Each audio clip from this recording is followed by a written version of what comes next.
Hi, I'm Brina. And I'm Dee Dee. And we're Mighty Moms to Owen and Tad, who are both on the autism spectrum, We're going to share real, honest content and experiences about what it's like to be a mom of a kiddo on the autism spectrum. Between the two of us, there is nothing we haven't experienced. We don't hold back, and neither should you. Here we go.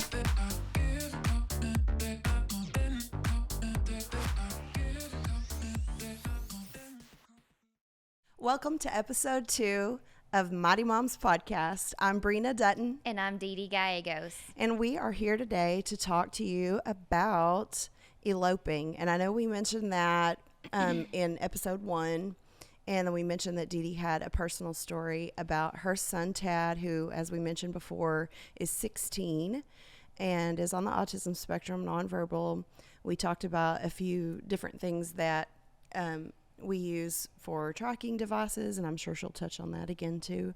We want to talk about eloping because obviously, and when I say obviously, because I know I'm speaking to parents out there who have children on the autism spectrum, and eloping, running off, whatever you want to call it, is prevalent in the autism community. And so many times it ends up in a really horrible situation. Mm-hmm. You know, like for some reason children on the spectrum are drawn to water. Yes. And a big percentage of those children who do end up eloping, running off by themselves, end up near water. Mm-hmm. And I know I had a statistic that I wanted to read before you get started with your story, because I know that, you know, like, I don't think that the general public or people who don't have encounters with children on the autism spectrum on a regular basis, mm-hmm. they don't think about how easily our kids get away from us. Oh, yeah. I mean, they and how they need to be monitored 24/7. They have to be monitored constantly. You know, like we've had a few times where we go to a relative's house or a friend's house, just a few times, because like you said, mm-hmm. we kind of pick and choose where we take him because he's just in his routine and we know he's safe. And of course we've got a security system on our mm-hmm. house, just like I'm sure you do, and alarms on every door. But you know, there have been a few times where we've been in situations where people will say, oh, just let him play, he's fine. And I'm like, no, you don't understand. Like you were talking about on episode 1 about Tad putting the large piece of food in his mouth that he grabbed off somebody's plate without them even noticing. Mm-hmm. They're sneaky. Yes. For starters. And smooth. Sneaky and smooth, sly little stinkers. Yes. And, you know, they get into things so quickly and they sneak off so quickly. Mm-hmm. And we can't just relax and let them play, because before we know it, they'll be, I know Owen would go straight to someone's bathroom and want to get into their soaps and lotions and medicine because for some reason he likes to see what they all taste like. So, you know, I mean, that's scary in itself. Even when I take a shower, it's like, you know, in college dorm rooms when you take your little caddy with mine goes in the shower and out of the shower mm-hmm. with me, because if he gets in the shower, he's going to sit there and pump out all of my mm-hmm. shampoo that I paid good money for, you know? Oh, yeah. And so, and he really sometimes just wants to see how it feels in his mm-hmm. hands. So my point is that they want to get into everything. Yeah. And they're sneaky about it. And they're sneaky about getting away from you or getting off by themselves. They don't get enough credit for how smart they are right. and how sneaky they are. Well, I wanted to read a statistic that I found online, and it said that from children on the autism spectrum from ages 4 to 7, and this was back in 2012, 46% of kids with autism eloped. So like in that age range, if those children had autism, almost half of them That's crazy. elope. So it's 4 times, they say it's 4 times the rate of neurotypical children. So the neurotypical children that are toddlers. Right, that are toddlers, age 4 to 7. Yeah. But the probability of our kids running off, and that's with us really being right on top of them as mm-hmm. much as possible. Mm-hmm. And I know before you tell your story, because my story is just nothing compared to what you went through with Tad, but when Owen was 18 months old. So he was not even diagnosed yet. And really, he was starting to have some symptoms. I think this is about the time that he started to lose his language. So Owen, unlike Tad, Owen was not sick early on. He was preemie. He was 4 weeks early, still weighed 8 pounds. He was he's going to be a big kid. And 21 inches long. He was a big boy. Yeah. Both my boys were really big boys. My oldest one was 10-pounder. Oh, okay? my word. So I'm just saying. But very healthy, okay? Developed completely normal. Very, very on time on all of his milestones. And so he was a regressor. He was a regressor. And so there are, there are different, I have friends who have children on the spectrum who never learned any words, who never had good eye contact. Owen had all those things. That could be the genetic part that we get into. That makes sense. Right. You know? And so Owen, about 18 months old, so his bedroom was on one far end of our house on the opposite end of our side door. And he was, just tootling around in his diaper. And I was cleaning out his closet, like taking out things that didn't fit him anymore and boxing them up. And he was playing with some of his toys right there in the floor next to me. And all of a sudden I look up and he wasn't in the room, which wasn't that big of a deal, right? I just thought maybe he had just gone out in the hall whatever. We had toys all throughout the house. He probably just stepped into the hall to play with another toy is what I thought.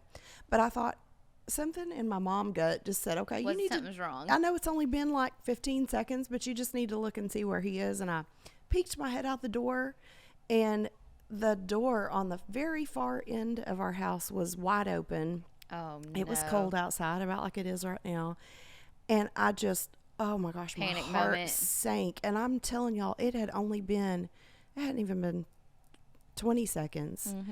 And I don't even remember. I just ran to the door, and we lived on quite a bit of acreage at the time. And when I got to the door, I thought, okay, he could have gone this way. He could have gone right. He could have gone left. He could have gone straight.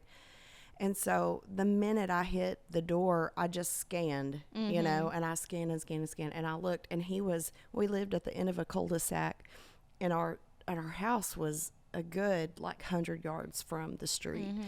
And I looked, and there he was in the street in his diaper.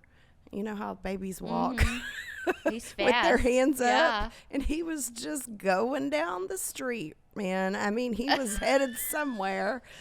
And I'm, in a t-shirt, just because a long t-shirt, because we're just lounging around the house. And we haven't lived in the neighborhood long, less than a couple of years. I didn't even know all my neighbors yet. And I'm just running down the street after him, Owen. And he's looking at me like, what? What? And I'm like, oh my gosh. So from then on, I realized, man, I've got to stay right on top of him. Not only that, but the doors have to be locked, Yeah. And I know that sounds like it just seems like common sense, but I just can't even tell you how fast it happened. He was gone. He was.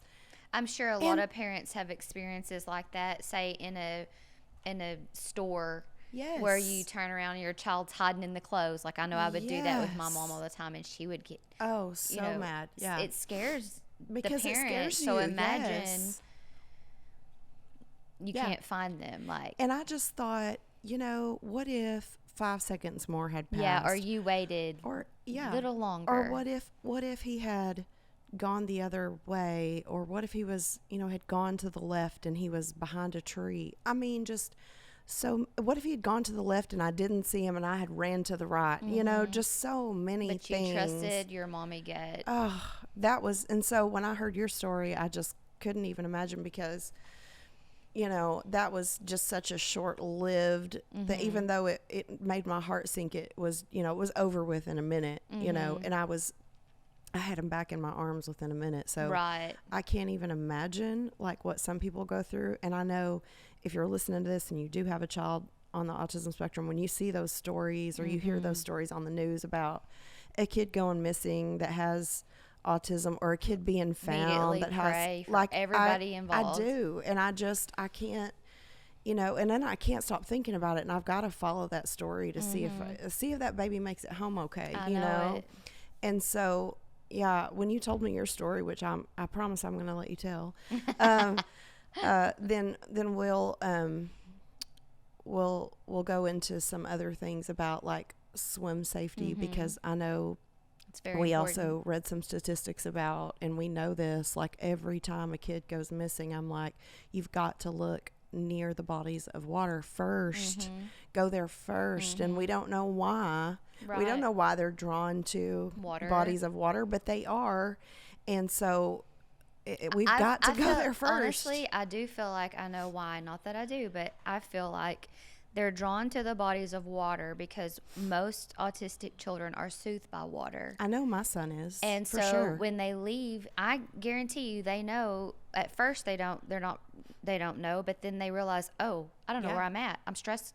It's stressful. Yeah. So they go to that body of water to calm themselves. Yeah. And I mean, that's Owen's go-to on a yeah. Saturday when we're at Yeah, home all waters are day. calming. I don't know. Owen loves to take showers and baths. Oh, yeah, So on a showers. Saturday, like a day where we're home all day, Owen might take a shower or bath 4 or 5 times. Absolutely. I mean, Same we're here. like, okay, those clothes are not dirty. He just put those on. Yeah. Okay, because I'm not.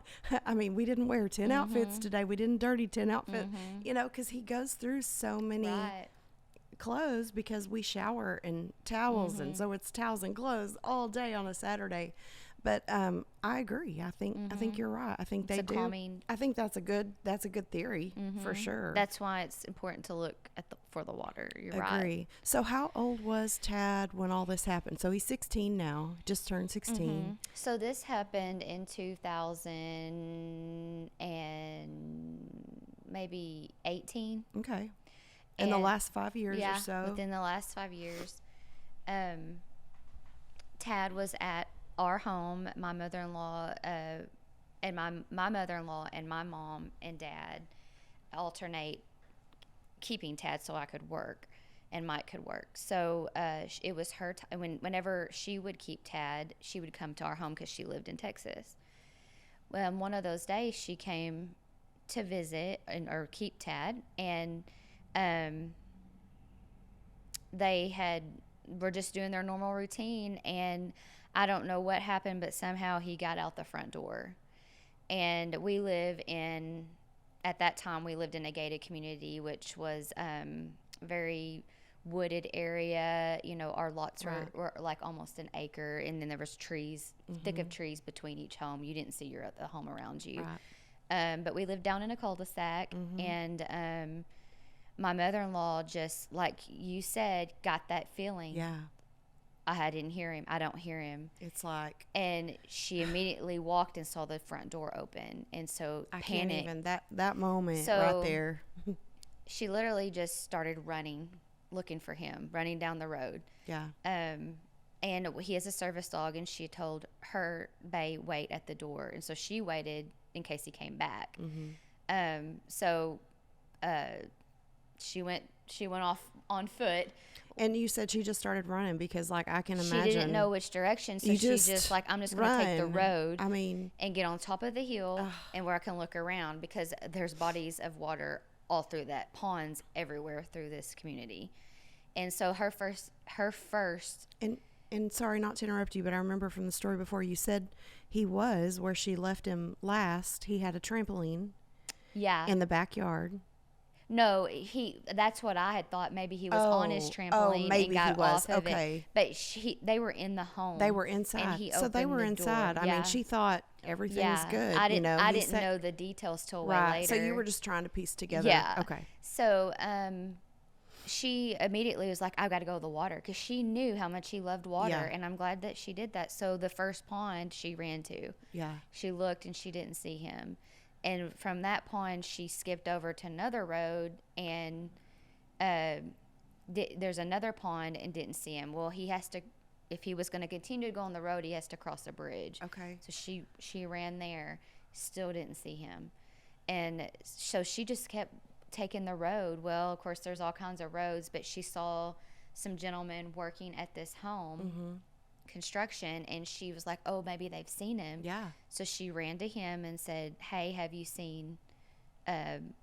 him? Yeah. He's tall little boy. She knew exactly what he was wearing. She Yeah. described him, and they were like, Oh yeah, we saw We him. did. He was walking down by the tennis courts, Uh-huh. which is over half a mile from my That's house. so scary. That's how fast, and I can't imagine like the time lapse on this. But and they saw him. They saw him, but he doesn't look autistic. yeah, that's what they so said.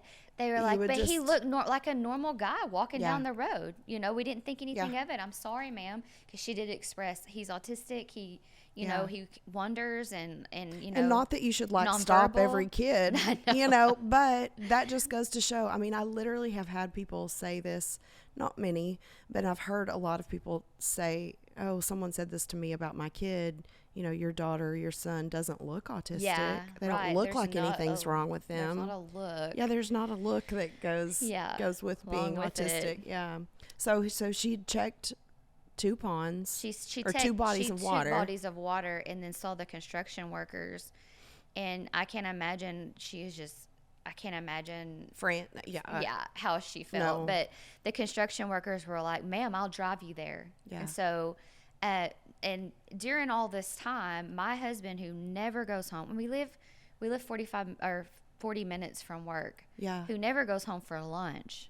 Never. This all happened during Isn't the that lunchtime. insane? So he goes home for he lunch. was like, I need to go home and he for never lunch. does that. And your mom had been in such a panic. My mother-in-law. Your mother-in-law had been in such a panic and in such like on a mission to find Tad that she hadn't. She hasn't even, called. She didn't have her phone. She didn't called anybody She because doesn't she's even just. have her phone. And you can't, you know, in hindsight, you can say, oh, well, call, Yeah. but you don't. You don't think know. about that. You don't know what you're going to do in that moment. Her main mission was to find him. Right. And that would have been mine. She Right. did exactly what I would have Exactly. done. That's what I would have. Well, that's what I did when yeah. Owen went out You the didn't door. go look for your phone and No. be like, oh, let me I dial didn't- up. couldn't tell you where my phone or was in that whoever. moment. Yeah. No.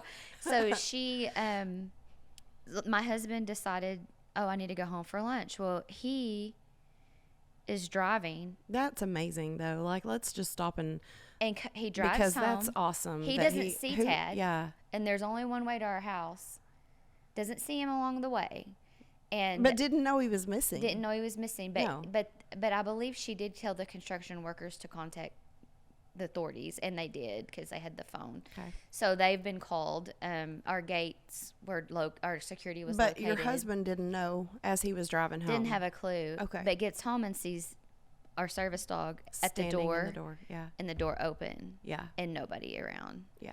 And so he's like, what in the world? So he immediately starts driving, and he just is driving around, and somehow, I don't know if he got a call, but he realized Tad's missing. Yeah.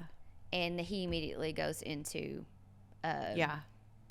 search Yeah. mode. Yeah. So he drives up on. He gets to Tad before anybody else gets to him. And Tad is down by the tennis How court. did he like have a gut instinct where Tad would be? Or No, did he just was driving, taking the road back towards the front gate. Because the front gate is where Highway 70 is. Oh, And so wow. he's like, I don't want him on the highway. You know, I'm just going Right. to drive towards the front. And he got past the tennis courts where the Yeah. gentleman said he saw him. And he went for a turn, and he happened to look up, and Tad was sitting between 2 trees.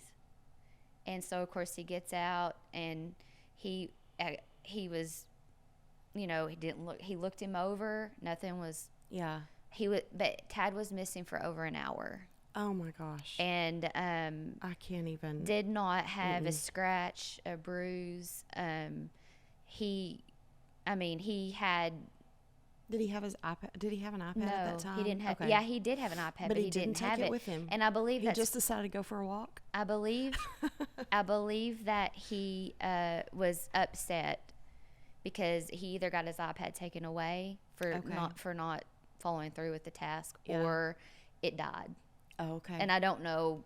So I don't know so which something one. upset him. Something and upset he decided him, but to go for a walk. as Mike was looking over him, Anna came up with the construction guy. High Patrol came in. I mean, they had already contacted the rancher that lives behind us. He was on his 4-wheeler searching. That whole community came together and were searching in that short. It's a long period of time, but Yeah. they got a lot of people on the ground looking, and they were all looking at water. That's was what was told. Yep. But Tad was fine. Later on, my mom did ask him on his tablet. He uses the LAMP system to speak to us with, and asked him a lot of questions because we wanted to know. And what was your thought process, buddy? Where were you going was the first question, and he was going to Wheezy and Pop's, which was their house. Okay. Which he probably knew another iPad was waiting on him So there. he was going to your mom and dad's house. And he was going on their white because road. they had an iPad there? I'm sure. Oh. I don't know.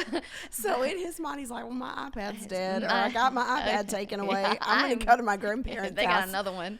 And, But he was on the road. Meanwhile, everybody else Yeah. is having a heart attack. Yeah. Like, And searching for so him. my husband, of course, and I were both concerned with, did he ingest anything? Because he has Pica. pica. And, that's, you got to know, because if there's a blockage, it could be, Right. it could be serious. Detrimental, yep. And so Mom asked him, did you eat anything? And he said he ate an acorn. But just one. Just one. Because it didn't taste good. Yeah, he just ate one. So we were very. And then, or like, did we chew it? Or Yeah, did no, we swallow it whole? I'm pretty sure it's swallowed whole, but I Okay. did look for it. You have to be a. But you got to admit, an acorn's going to have a really unique texture. Yeah, So, I mean, if you're going to it's- try any kind of things but it to is eat in hard. the He woods, could have choked on that. an acorn, it must have been a small one. I don't know. We don't know. So acorn, yeah. But that was a very I didn't, of course, know about it till after the fact. So I didn't necessarily. You were at work. I didn't necessarily experience that instant, instant fear. I can't but imagine, though, after I you did heard the have a story. meltdown about Oh, it. I I mean, bet. I was one, very thankful and thanking the Lord for protecting him and Yes. keeping him safe, and then. I went through my modes: anger, Oh, why, yeah. what if, like you're saying. Yes. And then, but my heart literally broke for Anna and Mike. They Yeah. experienced Yeah. that feeling.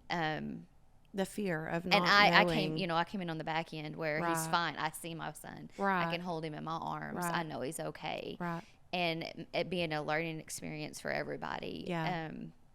So And thankfully, a learning experience where he was safe and he was found safe, and But you can not- learn from it and share that experience with others. other people. I mean, just like when you told me the story, I'm only not crying right now because this is the third time I've heard the story. The first time she told me, and it caught me so off guard because I'd known her for a couple of years, and I'm like, how have we not talked about this before? And I was like, oh my gosh, Dee Dee, how do you even, I can't even begin to, because that's as an autism parent, that is like my biggest fear is my child eloping, and me not knowing, just even like just that 30 seconds, that 1 minute that I didn't know where Owen was. I can't imagine what your husband and your mother-in-law went through, not knowing for an hour or 2 hours or whatever. Yeah. Like, I mean, and thankfully, and I've never heard of a situation where a kid's gone missing in general, whether they're neurotypical or neurodivergent, where the community doesn't, if they're right. Everybody helps. I mean, how Yeah. amazing that you lived in a community where everybody just like jumped in and went to looking for him. And I think we are so blessed. I think especially where we live in like more rural areas to have be able to just call on our neighbor and say, hey, Right. this has happened, or they hear about it and you don't even have to ask. They just start looking. And I think that, that's what I was saying earlier, whenever we hear about those stories, and they could be on the other side of the country or even a different part of the world. And I'm following that story because I want to know if that kid made it home okay. Absolutely. And, But man, you asked me, like, how do you get over that, or how do you have a peace about that? Well, you take precautions, and that's exactly what we did. We put in a cedar fence with our own gate, automatic gate, so he's always in a gate, or he was. Yeah. And we got the Angel Sense GPS monitoring system. And I know you mentioned that a little bit on the first episode, and we said we were going to talk about it a little bit more. So tell me again, how does that connect to him? Like well, his is a watch that he wears, but and they he also does wear a watch. And I know there are a lot of kids who won't. But there's kids that won't, so you can attach it to their clothing. So it'd be something that you like attach put to on them their every shoe. day. Yeah, it's something that stays on them. Or on their shoe. That's a good constantly. Maybe on their shoestring or something. Somewhere where they can't take it off. Okay. And it's easy to keep on him. I really like it because it does. Now, I did see a lot of parents comment that angel scents sometimes aren't allowed in schools. Okay. But I really feel like we can push that on an IEP that it can be allowed. The main reason why they don't want it is because the parent can listen in at any time. Okay. And it kind of is a breach of maybe, I don't know, what other children's privacy. Yeah. And it could. But I'm not sure about that because Tad's homeschooled. But so that does get. I would feel like you could push that on an IEP. I think so too. I think it could be in there that it's required. And then I guess if you could and they could wear it to school, then like you said, it allows you to set parameters. So the school actually, like our home right now, we have boundaries around our home that I can set. I can even set it within a room. If he got out of a room area, oh wow, it'll alert me. It's very user friendly and easy to change. So you can change his parameters. Like you don't have to change them. I mean, I can go in and set up my mother-in-law's new home with all her parameters. Oh, okay. I can set up the school if he was at our church. Okay. And it stays in there. I got you. And it can say Tad left First Baptist Church or Tad left Nana and Papa's, and I can see, and it'll go into new places like, for example, say I'm Whataburger. It's like Tad's been at a location for longer than so long. Do you want to rename this location? Okay. And it tells me the exact like GPS of it, but I know it's Whataburger, so I can know Tad's at Whataburger. Anyway, it's very easy to program and then you program it to your watch, your Apple I have Watch. It's an app on my phone. It's an app on your phone, but you can and you so can I can access pull him up right now, and I can see if he's in his bedroom, cool. literally. Oh, cool. So maybe he's sleeping since he didn't sleep I'm last hoping night. he's sleeping, which that needs to be a Oh topic. my goodness, we're going to talk about that. But the other things you can do, the other things that we made sure that we did that we failed to do prior to the elopement event, is introduce Tad one-on-one to our neighbors. Yeah, this is Tad. Yeah, he's nonverbal. If you see him out by himself, that's not okay. Please, he'll come to you. He likes music. He likes iPads. He likes phones. Anything that that is specific to your child that would help them. And our neighbors were so happy to see him and know him. And hi, Tad. And then that's it's so funny important. that you say that because we have not had our family pictures done in I don't know, it feels like forever. But we're having them done this Saturday, and I was like, I'm not sending out Christmas cards. I'm not. But then I thought, but I thought, what? Because we just moved to a new neighborhood, and 4 weeks ago, and we haven't had a chance to meet all of our neighbors. And I thought, how neat would it be? So I'm not sending out Christmas cards to them all of my 3,000 friends, but I'm gonna send out 20, or I might hand deliver them.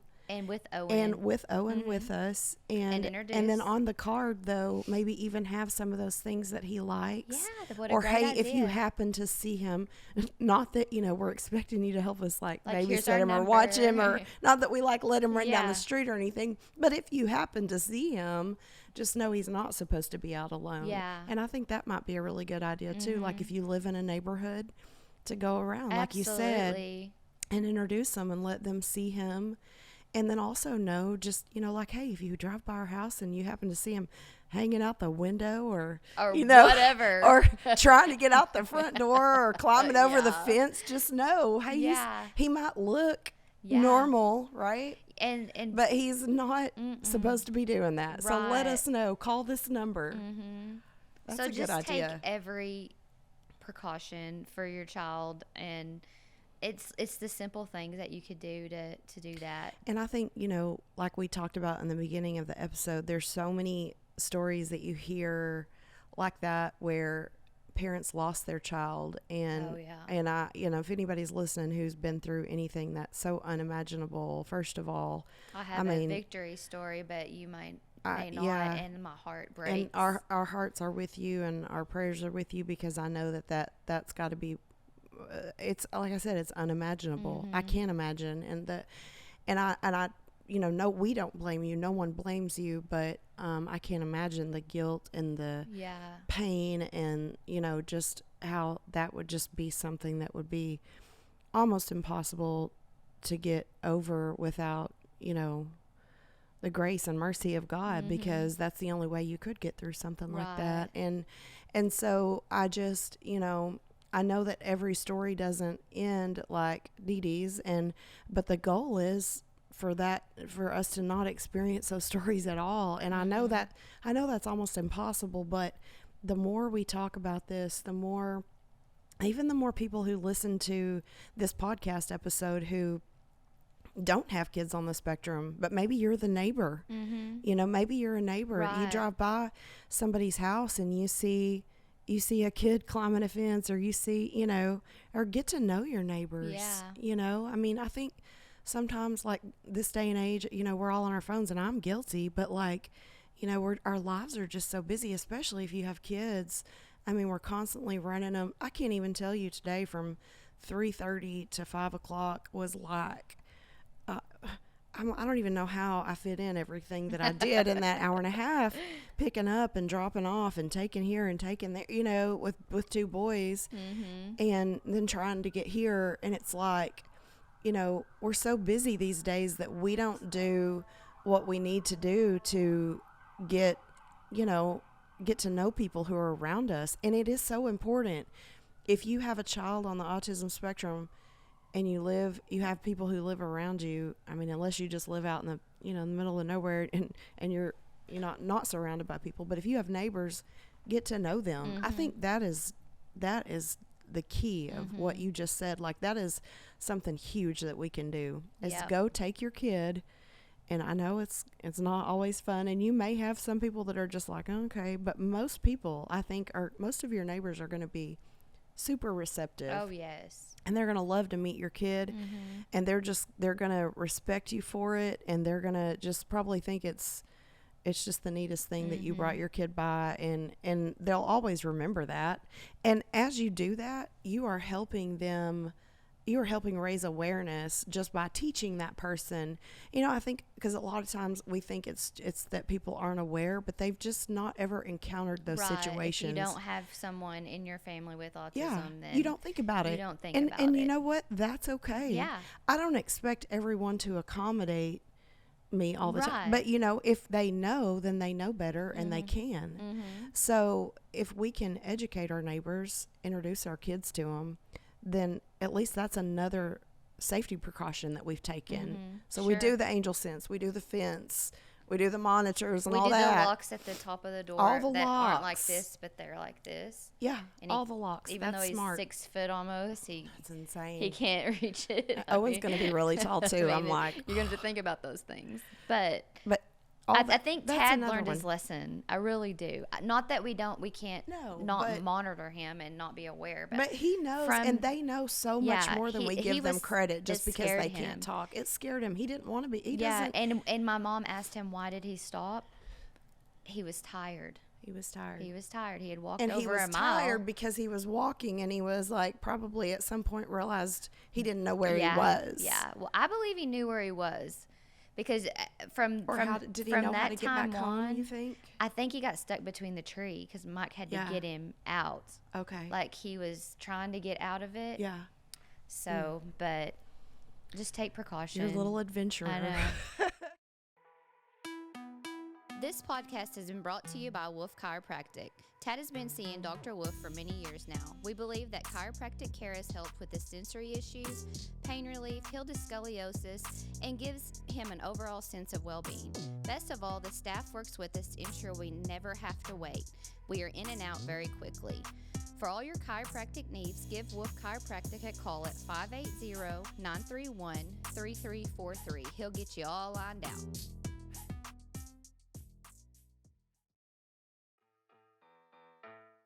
Does your child need speech therapy, physical therapy, or occupational therapy? Visit thespottexoma.com to schedule an appointment today. The Spot provides speech, occupational, and physical therapy services to children and adults in the Texoma region. They operate with a patient-centered approach paired with parent and family involvement and training. They are eager to help you and your child build communication skills that will last a lifetime. So call 580-740-0205 or visit thespottexoma.com.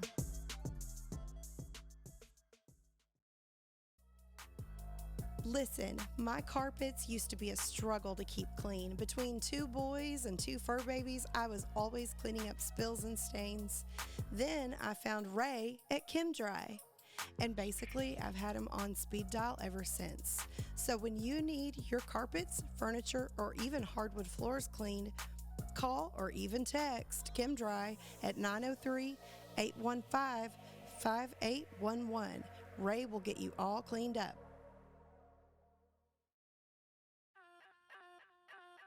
We all need to take care of our teeth, and it can be extremely difficult for children with unique needs to care for their teeth due to the sensory issues. Dr. Taylor Markham and the team at Westside Family Dentistry can ensure you and your child's teeth are in tip-top shape. Give them a call at 580-924-1234 today to schedule your next appointment. CLC Fencing and Welding builds quality, affordable buildings and miscellaneous structures. From beautiful barndominiums to shop buildings and rustic cedar, wood, or iron fencing, they can do it all. We personally use them for all our fencing and welding needs. CLC Fencing and Welding serves Grayson, Fannin, Collin, and Bryan County areas. So if you're in the hunt for a great welder, give our friends at CLC Welding a call at 903-436-3888. Founded, owned, and operated by nurses, Angels of Care Pediatric Home Health's clients are at the heart of everything they do.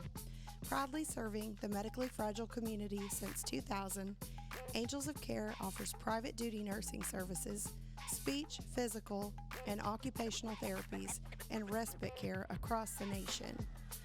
We are also happy to announce we have started offering ABA services in Colorado. Please visit angelsofcare.com or call 855-45-ANGEL for more information. Get your halos on. If you've been in an automobile accident or have vehicle damage, S&L Collision Center is the body shop to call for all your auto body repair needs. Larry Hallmark and family have been in business for many years. They are honest and do exceptional work. I have had all of my vehicles repaired by them and have always been satisfied with their work. So if you're in the need for auto body repair, call S&L Collision Center at 580-924-5958. So since we're talking about elopement, and we talked about how a lot of most kids who I don't know what the percentage is, but I know it's a high percentage. 40 something. 40, yeah, 46% from okay. 4 to 7. Go elope, Mm-hmm. and then I don't know what the percentage is for the ones who actually end up in or near a body of water. Majority. But we know that I want to say it's like 86. I don't know where I read this, but we'll have to look up the resources and find it online and post it in the comments. But a high percentage of those kids who elope, who are on the spectrum, end up in or around a body of water. And we've got some theories on why, but we talked about all the things that you can do to keep your kids safe. So obviously another one, a big one, would be swim safety. Absolutely. And so I know for myself, I have a really good friend who is a swim instructor who is certified in working with children on the autism spectrum. And she teaches several children who I know who are on the autism spectrum how to swim. Mm-hmm. And that's so important. So important because if the chances they do elope, they have a chance to. They have a chance to survive if they Yes, make it to it's that a body of survival water. method. And so we have a swim instructor, Christy Baca, from the Texoma area. Whoop whoop. Whoop, whoop, we love Christy. She is going to be a guest on the podcast. I'm not sure which episode yet, but we're going to nail that down in the near future, because we want to talk to people about swim safety who have children on the autism spectrum. Because for me, I will tell you this, my oldest son, who is neurotypical, he does not have autism, he's 14. When he was a toddler, we did swimming lessons with him routinely every summer. And it was like, even though he could swim well, we kept him in those swimming lessons every summer with the same instructor, and he loved his swim time. And he now swims like a fish and has for years. But when Owen was, like I said, he started showing signs of autism at around 18 months. And for some reason, like because of his behaviors, I had it in my head, like, there's no way that I can get swimming lessons for him because he's just not. Who's going to teach him? Yeah, that was the big thing. Like, who's going to teach him? Who's going to have the patience to? Because he doesn't follow commands well. He doesn't, it's not that he can't hear you speaking. It's that he doesn't have. It just takes a little bit more. And at that time, he didn't have the cognitive ability to comprehend what they were saying. Right. And so and at the same time. And their attention away, what to do rather than just swim. That's what I was going to say. And at that same time, he had zero and still has zero fear of water. But it's his favorite place to be. So I hesitated to put Owen in swimming lessons until this last year, I think. No, so he's 8, so he started swimming lessons when he was 6.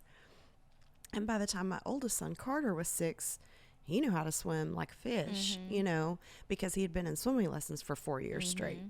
And Owen didn't get those lessons, and we just hesitated to even really be around water much. And then a couple of years ago, we started going to the lake a lot and taking him, we would go camping, and we were just in the water a ton. And so obviously he always had on a life jacket, but then we always just have to be so on top of him. Oh, absolutely. And like I said, we hesitated to get those lessons. And then I found Texoma Swim Academy, which is here local for us where Dee Dee and I live.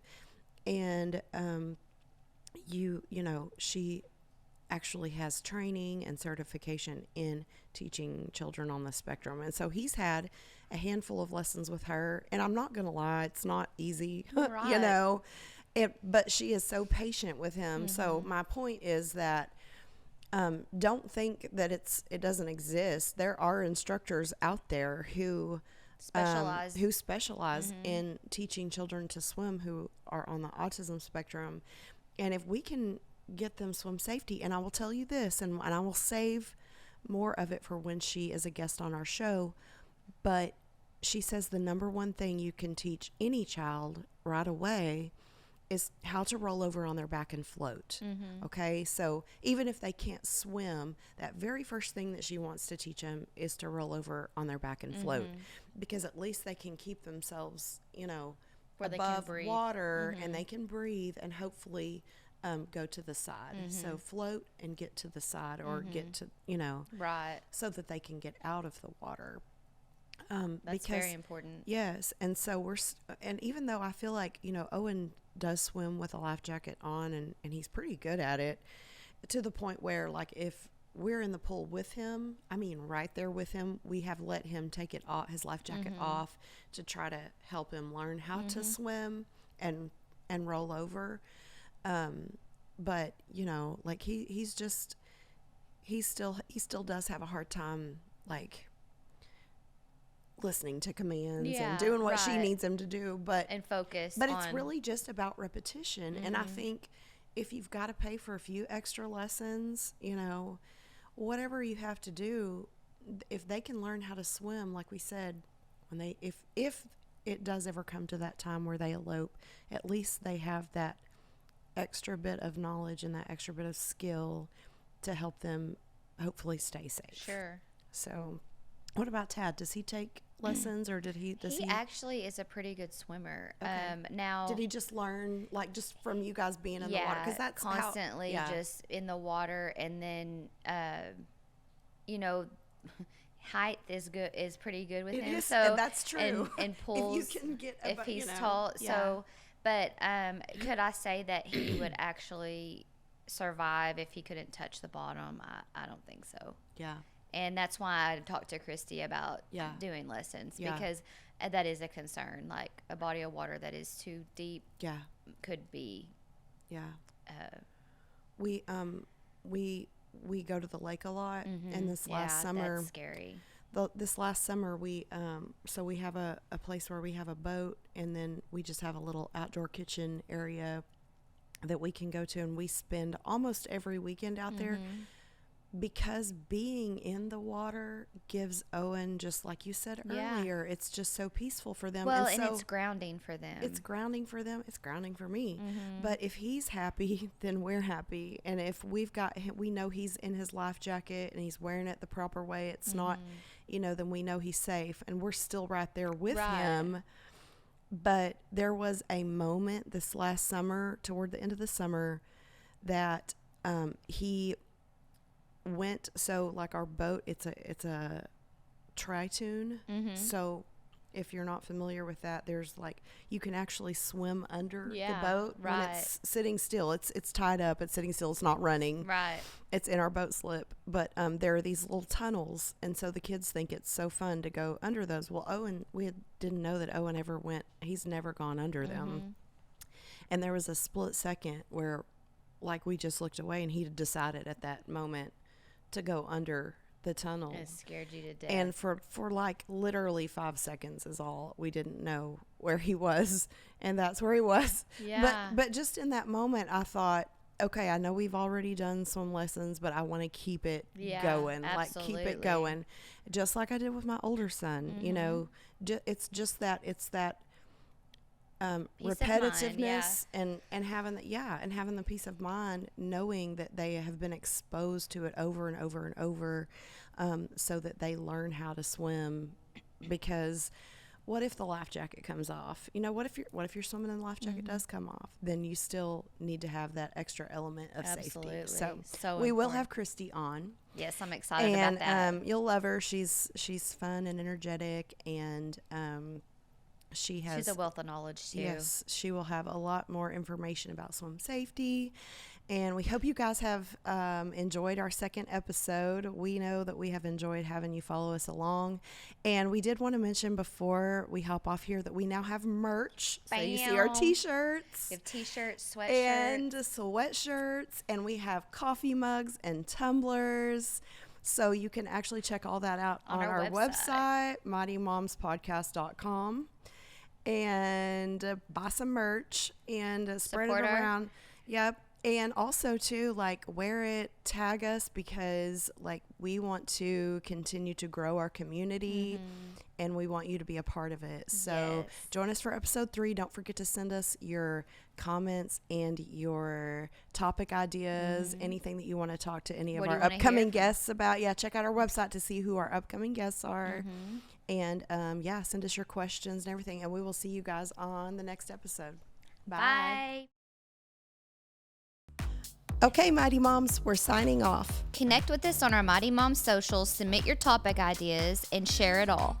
Follow us at Mighty Moms Podcast on Facebook, Instagram, TikTok, and YouTube.